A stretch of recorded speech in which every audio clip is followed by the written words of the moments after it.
क्या होगा किसी झील पर नहाने के बाद मौत ही आपके पीछे पड़ जाए। तो आज की कहानी भी कुछ ऐसी ही है। तो चलिए कहानी को स्टार्ट करते हैं। अगर चैनल पर नए हो तो वीडियो को लाइक और सब्सक्राइब जरूर कर दीजिएगा। कहानी की शुरुआत होते ही हमें एक हस्बैंड वाइफ को दिखाया जाता है, जहां हस्बैंड अपना मुंह घुमाकर झील के पास खड़ा होता है क्योंकि वो किसी को मुंह दिखाने के काबिल नहीं होता। और तभी उसकी वाइफ आकर उसका मुंह अपने तरफ करती है और यहाँ हम उसके हस्बैंड का चेहरा देखते हैं जो कि पूरी तरह से बदल चुका था, जिसे देखकर यही लग रहा था मानो किसी आत्मा ने इसे अपने वश में कर लिया हो। इसके बाद वो पानी में कूद जाता है, लेकिन उसकी वाइफ उसे जैसे तैसे करके बाहर निकाल लेती है। और ये सब देखकर उसकी वाइफ को ये समझ में आ चुका था कि उसके हस्बैंड किसी आत्मा के वश में हो चुका है, और इसलिए वो रोते गिड़गिड़ाते हुए कहने लगती है कि प्लीज जो भी हो मेरे हस्बैंड को छोड़ दो, अगर चाहो तो इसके बदले तुम मेरी जान ले सकते हो। इसके बाद उसके हस्बैंड तो ठीक हो जाता है, लेकिन कुछ देर बाद वो स्पिरिट, वो आत्मा उसकी वाइफ को अपनी ओर खींच लेता है। और इसके बाद कहानी अब दूसरे ट्रैक पर चली जाती है, जहां कई सालों बाद हम रोमा और मरीना नाम के एक कपल को देखते हैं जो कि काफी गहरा रिलेशनशिप में है। हो सकता है ये आगे जाके शादी भी कर लें। खैर आगे हमें दिखाया जाता है कि रोमा अपने दोस्तों के साथ अपने डैड के पास जाता है,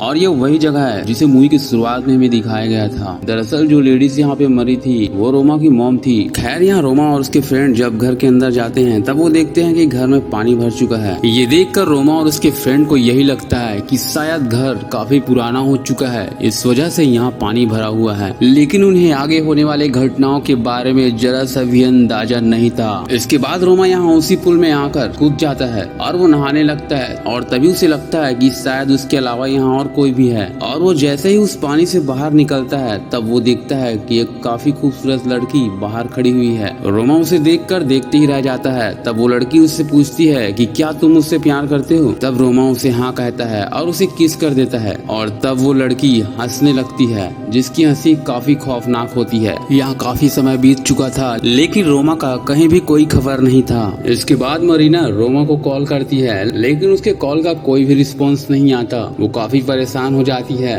खैर अगली सुबह ये सारे दोस्त मिलकर रोमा को खोजने लगते हैं, और इन्हें रोमा उसी पुल के पास मिलता है। यहाँ रोमा होश में आने के बाद उस लड़की के बारे में इनसे पूछने लगता है। रोमा के इस सवाल से उसके सारे दोस्त हैरान थे कि आखिर वो किसके बारे में पूछ रहा है। तब यहाँ उन्हें रोमा के पास एक कंघी मिलता है। वहीं यहाँ मरीना को रोमा के कपड़ों से उसी तरह का एक दूसरा कंघी मिलता है। इस घटना के बाद रोमा की हालत काफी बिगड़ रही थी और वो ठीक से प्रैक्टिस भी नहीं कर पा रहा था। इसके बाद रोमा के साथ अजीबोगरीब तरह की घटनाएं होने लगती है। जब वो नहा रहा होता है तब उसे किसी लड़की की आवाज आने लगती है। वो कह रही थी कि क्या तुम मुझसे प्यार करते हो। ये आवाज सुनकर जब रोमा पीछे पलट कर देखता है तब उसे पीछे कोई नजर नहीं आता। रोमा यहाँ खुद को बहुत ही कमजोर महसूस करने लगा था। उसे बहुत तेज बुखार था। जब वो घर में सो रहा था तब उसके पैर पर कोई गुदगुदी करने लगता है। रोमा को लगता है कि ये सब मरीना कर रही है, और वो जोर से चिल्लाकर पीछे पलट कर देखता है, अब पीछे कोई भी नहीं होता। इसके बाद मरीना रोमा को नींद की गोली खिलाकर सुला देती है, और वो रोमा की बहन को कॉल करती है और उसे रोमा के बारे में बताती है, और उसे वो कंघी भी दिखाती है। ये देखकर रोमा की बहन अपने मॉम डैड के फोटो को देखती है, जिसमें उसी तरह की सेम कंघी होती है। यहाँ हर रोज रोमा की तबीयत खराब हो रही थी। रोमा जैसे ही पूल में कूदता है पूरा का पूरा बैकग्राउंड ही बदल जाता है, और फिर से वो जल परी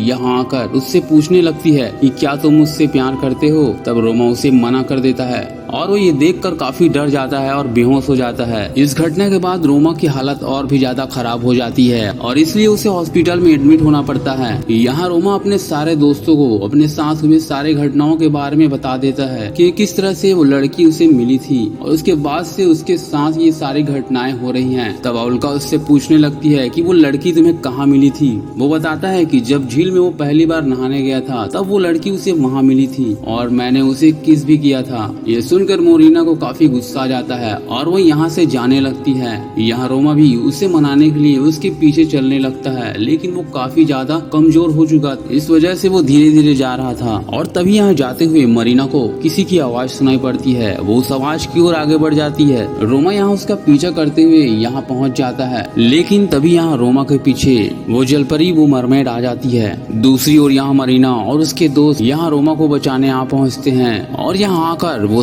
सामने का नजारा देखकर हैरान हो जाते हैं, क्योंकि रोमा पर यहाँ वो जल परी हमला कर देती है। इसके बाद रोमा यहाँ पूरी तरह से कमजोर हो चुका था और ना ये नजारा देखकर समझ चुकी थी, और वो सीधे रोमा को अपने डैड के पास ले जाती है। शुरुआत में तो उनके डैड उन पर गुस्सा करने लगते हैं और उनसे मिलने से मना करता है, लेकिन तब वो अपने डैड को वो कंघी दिखाती है और रोमा के साथ हुए सारे घटनाओं को बताने लगती है। इसके बाद भी वो उनकी बात को नहीं मान रहा था, लेकिन जब वो रोमा की हालत देखता है तब वो काफी इमोशनल हो जाता है और उसे अपने साथ हुए वो हादसा भी याद आने लगता है। इसके बाद वो अपने साथ हुए हादसे के बारे में उन्हें बताने लगता है कि कैसे 30 साल पहले वो भी इस मरमेड के हमले का शिकार हुआ था। जब वो उस झील में नहा रहा था तब उसकी वजह से उसकी मॉम की मौत हो गई और वो सदमा आज तक वो भूल नहीं पाए हैं और न ही आज तक वो उस शैतानी जलपरी को भूल पाया है। वो कहता है कि इस शैतानी जलपरी से बचने के लिए तुम्हें इसकी हर बात को इग्नोर करना पड़ेगा, वरना वो शैतान तुम्हारा पीछा कभी नहीं छोड़ेगी। इसके बाद ये सारे लोग उस झील के पास चले जाते हैं, लेकिन ओल्गा के दिमाग में अभी भी एक बात घूम रही थी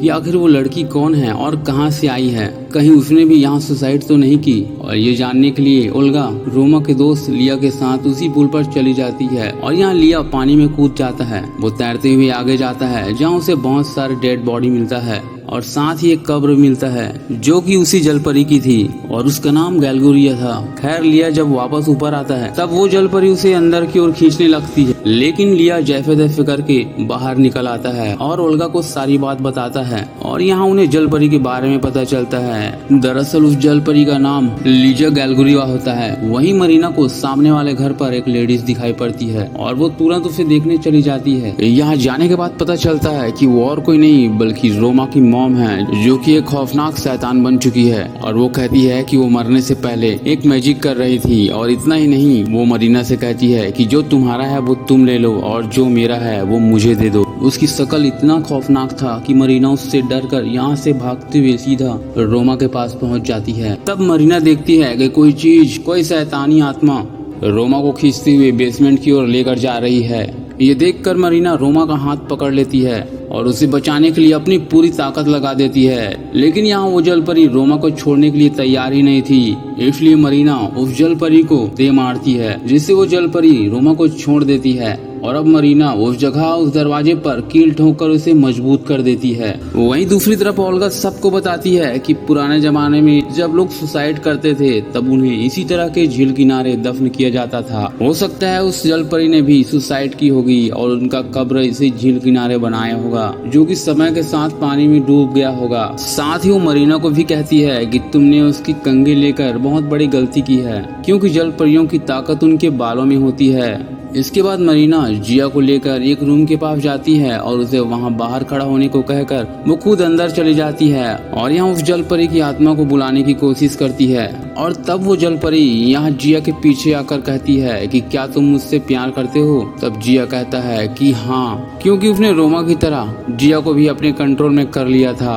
वहीं मरीना भी जलपरी की उस आत्मा को बुलाने के लिए सही तरीका आजमाती है। वो पानी में उसकी कंघी रखकर उसे बुलाती है। तब वो देखती है कि वो कंघी गायब हो जाता है और उसके पीछे वो जलपरी आ जाती है और वो मरीना का गला पकड़कर उसे उसी पानी में डुबाती है, जिससे कि उसे उस जलपरी का पार्ट नजर आता है। जहाँ मरीना देखती है कि वो जलपरी किसी लड़के से प्यार करती थी और उस लड़के का किसी और के साथ अफेयर था। मतलब वो लड़का उस जलपरी को धोखा दे रहा था और उसने उन दोनों को मार दिया और खुद भी उसी पानी में कूदकर सुसाइड कर ली। और तब से वो जलपरी बहुत सी इंसानों का जान लेते आ रही है। यहाँ हम देखते हैं कि जिया उस बेसमेंट का दरवाजा खोल रहा था। ये देखकर ओल्गा उसे रोकने की कोशिश करती है, लेकिन वो उसे रोक नहीं पाती है और वो सीधे उसी घर की ओर चला जाता है जहाँ मरीना होती है। यहाँ वो देखता है कि जिया भी अब उस जलपरी के कंट्रोल में आ चुकी है। तब यहाँ रोमा के पीछे बहुत सारे मरीना आ जाती है और वो उससे कहते हैं कि क्या तुम मुझसे प्यार करते हो? तब रोमा असली मरीना को पहचान जाता है और उससे जाकर आई लव यू कह देता है। और ऐसा करते ही लिया भी उस जलपरी के कंट्रोल से बाहर हो जाता है। सबको लगता है कि सब कुछ ठीक हो गया है, लेकिन अभी भी उस जलपरी के कंट्रोल में था और वो उसके प्यार को एक्सेप्ट करते हुए नीचे बेसमेंट की ओर चला जाता है, जहाँ रोमा उसे देखकर वो भी उसके पीछे चला जाता है। रोमा यहाँ लिया को रोकने की काफी कोशिश करता है, पर वो उसे रोक नहीं पाता और वो जलपरी उसे ले जाती है। तब यहाँ गुस्से में वो जलपरी रोमा से कहती है कि मैं तुमसे तुम्हारे सारे अपने छीन लूंगी। और यहाँ ठीक उसी समय ओल्गा और मरीना आ जाती है और रोमा को यहाँ से निकलने में मदद करते हैं। इस हादसे के बाद ये लोग गाड़ी में बैठकर यहाँ से भागने लगते हैं और तभी यहाँ रास्ते में उनकी गाड़ी खराब हो जाती है। रोमा गाड़ी ठीक करने के लिए जैसे ही बाहर निकलता है, यहाँ जोरों से बारिश होने लगती है और एक बार फिर से वो जलपरी इनके सामने आ जाती है और यहाँ देखते ही देखते उनके गाड़ी में पानी भरने लगता है। लेकिन रोमा यहाँ गाड़ी का शीशा तोड़कर उन्हें बाहर निकाल लेता है। दरअसल वो जलपरी रोमा से मरीना को छीनना चाहता था। तब मरीना रोमा से कहती है कि हमने तो उसके कंगे भी वापस कर दी है, तो फिर वो किस वजह से हमारे पीछे पड़े हैं। तब रोमा को ये सारी चीजें समझ में आ जाता है। इसके बाद वो तुरंत उस झील की ओर दौड़ने लगता है और उसके पीछे मरीना भी दौड़ने लगती है, लेकिन वो जलपरी मरीना को ठोक देती है। तभी यहाँ झील के पास रोमा आता है और उसके सामने वो जलपरी आती है और वो कहती है कि क्या तुम मुझसे प्यार करते हो। तब रोमा उससे कहता है कि हाँ। तब वो जलपरी उससे कहती है कि नहीं, तुम मुझसे नहीं बल्कि तुम मरीना से प्यार करते हो। इसके बाद उसने रोमा पर अटैक कर दिया। दूसरी ओर हम देखते हैं कि रोमा की बहन मैजिक करते हुए रोमा के बदले उसकी गर्लफ्रेंड को ले जाने के लिए कह रही थी। मरीना यहाँ बार बार ओल्गा को कह रही थी कि तुम ऐसा मत करो, लेकिन वो नहीं मान रही थी। तभी यहाँ उसके डैड आ जाते हैं और वो उसे समझाते हुए कहते हैं कि तुम जो कर रहे हो वो गलत कर रहे हो, क्योंकि उस जलपरी का असली मकसद तो मरीना ही है। तब ओल्गा जादू करना बंद कर देती है। तभी इसी समय यहाँ जलपरी आ जाती है। तब रोमा का डैड उससे विनती करता है। वो कहता है कि इन बच्चों को छोड़ दो, चाहो तो तुम मेरी जान ले लो। इसके बाद वो जलपरी को आई लव यू कहता है।